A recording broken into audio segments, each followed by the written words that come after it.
Welcome to Elselah Books Podcast. You know, every time the calendar flips, or really every Monday morning, we're kind of primed to look for something new, aren't we? Oh, absolutely. We promise ourselves renewal, we demand the news of the day. We are, I think, fundamentally creatures who just adore novelty. We want that burst of freshness. But the real question is, how often does that feeling of change actually last? Right. And what happens when you realize you need, well, a lot more than just a surface level resolution? And that tension. Yeah. That's the absolute center of the source material for this deep dive. Okay, so what are we looking at today? We are looking at sermon number 1816. It was delivered by C.H. Spurgeon way back on New Year's Day, January 1st, 1885. Oh. And the title is simply, Behold, I Make All Things New, which is from Revelation 21.5.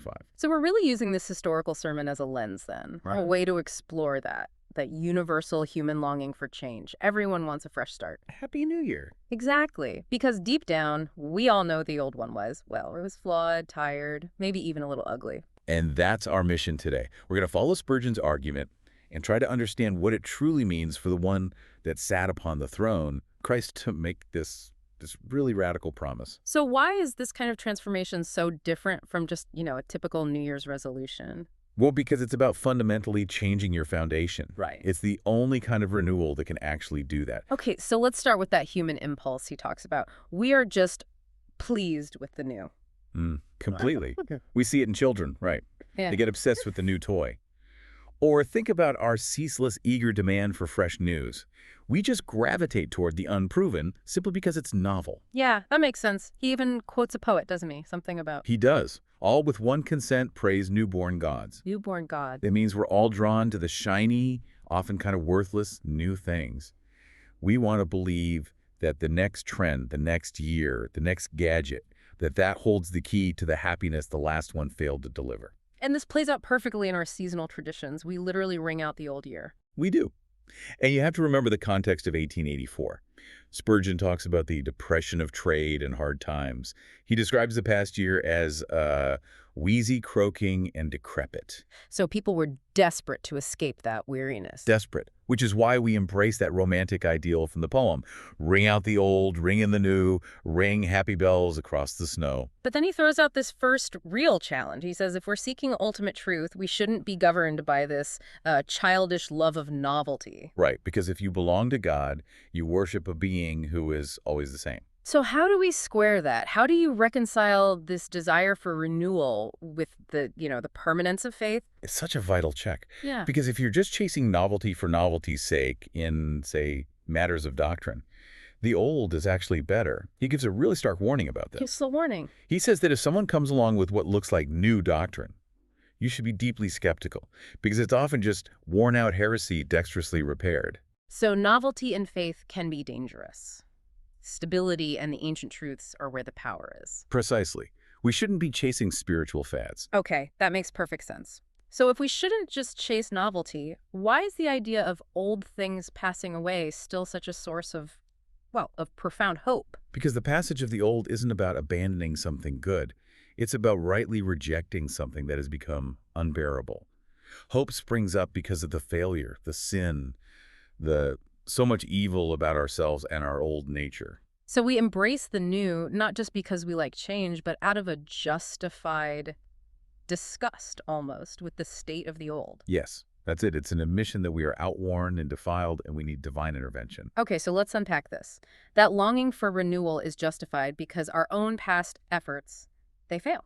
They always do. So if human effort fails, the foundation of this making new has to be something infinitely more stable than our resolutions. Exactly. It sounds like the transformation has to begin not with self-improvement, but with a total foundational shift in our very relationship with the divine. That is the core realization.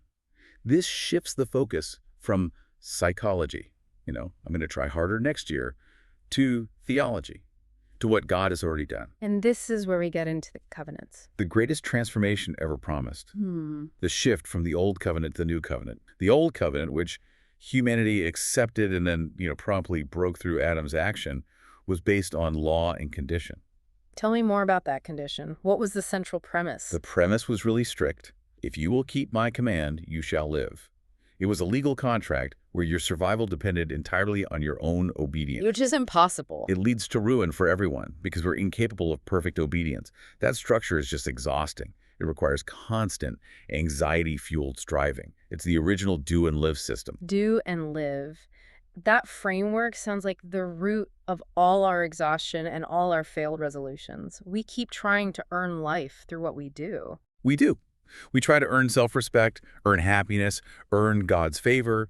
But the new covenant completely reverses this. Yep. And what's fascinating here is that the new covenant is based on pure promise without condition or risk. How so? It's entirely fulfilled by Christ, who he calls the second Adam. He met the covenant engagement flawlessly, which means the promise stands absolutely sure for anyone who believes. And that certainty is what makes it so different from a resolution we might break by, what, February? Exactly. Spurgeon calls the word covenant a key word, opening the treasures of revelation. If we accept that this new covenant is fulfilled, it changes everything about how we live. Okay, so what does that mean for how we live our lives then? It means the entire system is flipped. It goes from do and live to live and do. Live and do. We're no longer performing holy deeds with this servile motives of trying to earn life. We are accepted or justified by faith purely through belief in what Christ has already finished. So we already have the life. You already have it. And then we act out of gratitude and response. Exactly.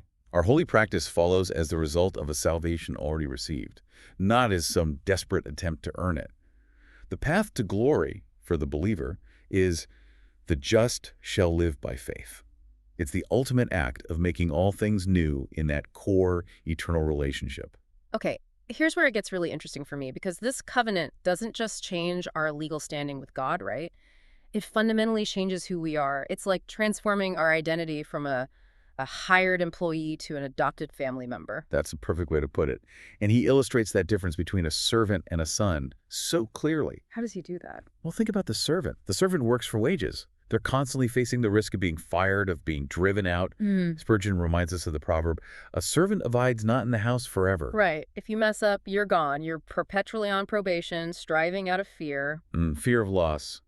But the son or the heir, that's a totally different dynamic. Because they're family. Yes. The son receives the inheritance in reversion. It's already guaranteed. The father has given them a relationship based on adoption, not performance. They can't be driven out. What's the key line there? It's, you are no more a servant but a son, and if a son, then an heir of God through Christ. That secure, permanent relationship, it binds the child of God to the Father's heart forever. It replaces fear with love as the main reason for doing anything. And this identity change, it must lead to a kind of internal revolution, this newborn thing he talks about. It does. So what does this new inner life actually feel like on, a regular Tuesday afternoon? Well, it's described as a sharp and crisp consciousness of having a second and a higher vitality inside you.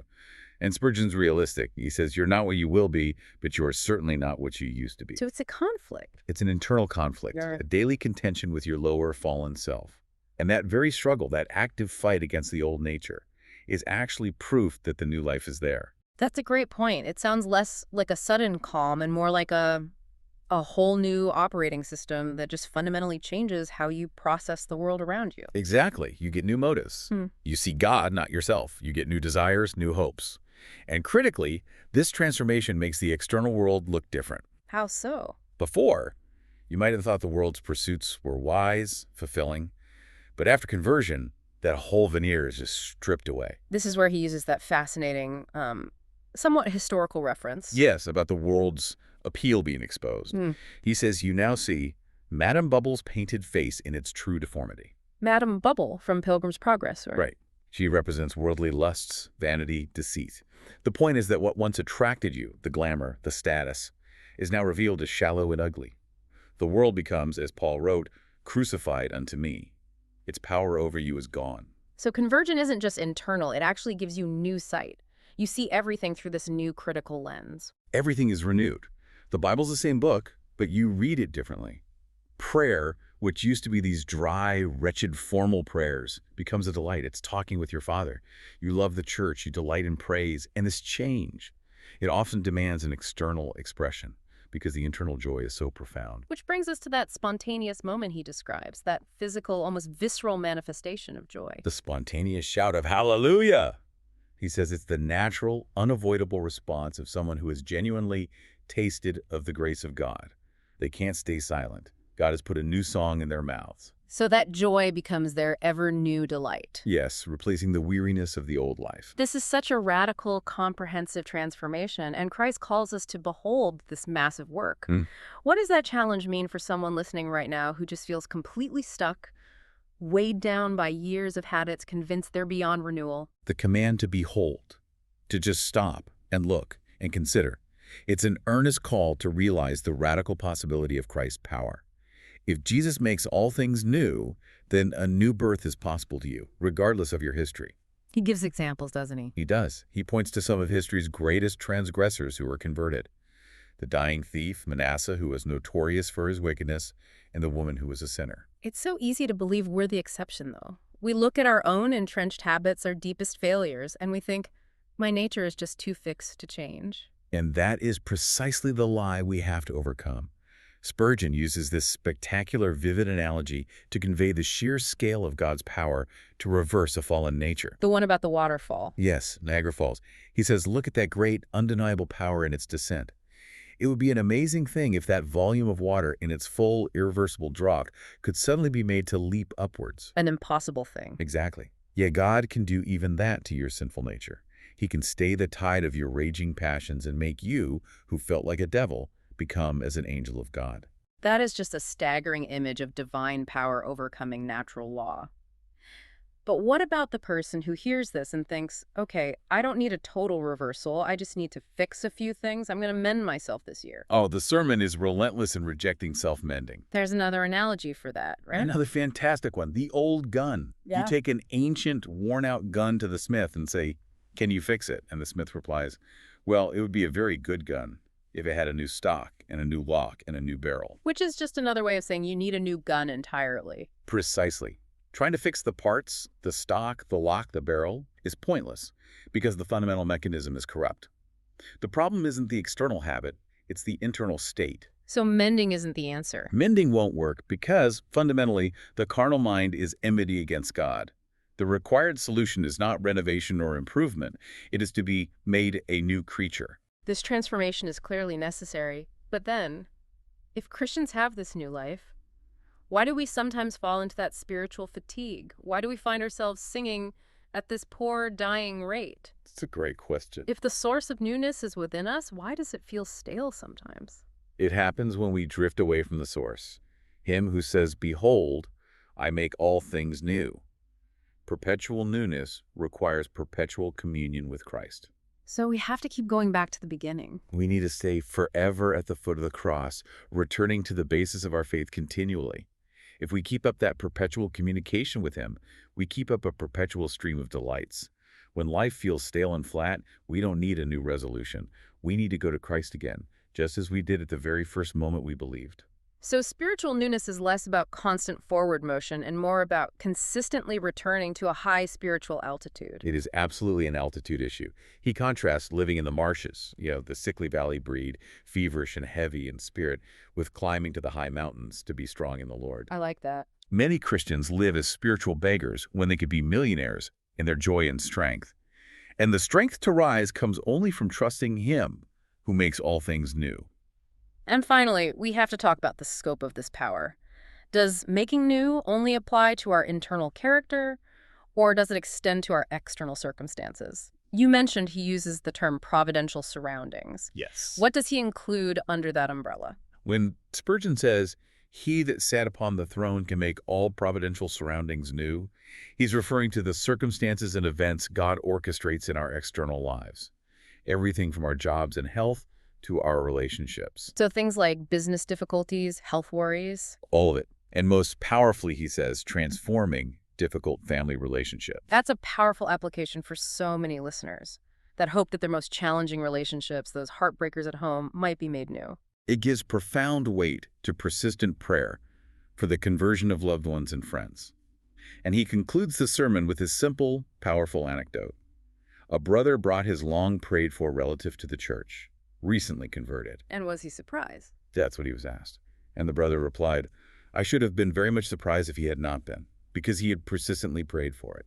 That kind of unwavering confidence in Christ's power, extending even to the most stubborn loved ones, that's the ultimate takeaway here. It is. The scope of renewal is total. From the eternal foundation of the covenant to the daily reality of our inner life and the circumstances of our providence. The promise of the new isn't just a future hope, then. It's a present reality we step into by abandoning self-reliance and just embracing faith. And if we connect this all back to the bigger picture, the course material ends with that ultimate promise of a new heaven and a new earth. Right. So if that is the glorious future awaiting the believer, I think the challenge for us right now, in the present, is to ensure that our current experience isn't marked by the gloom and weariness of the old life, but that it actually reflects and is sustained by that coming eternal hope. Thank you for listening, and do subscribe to our channel for more Win.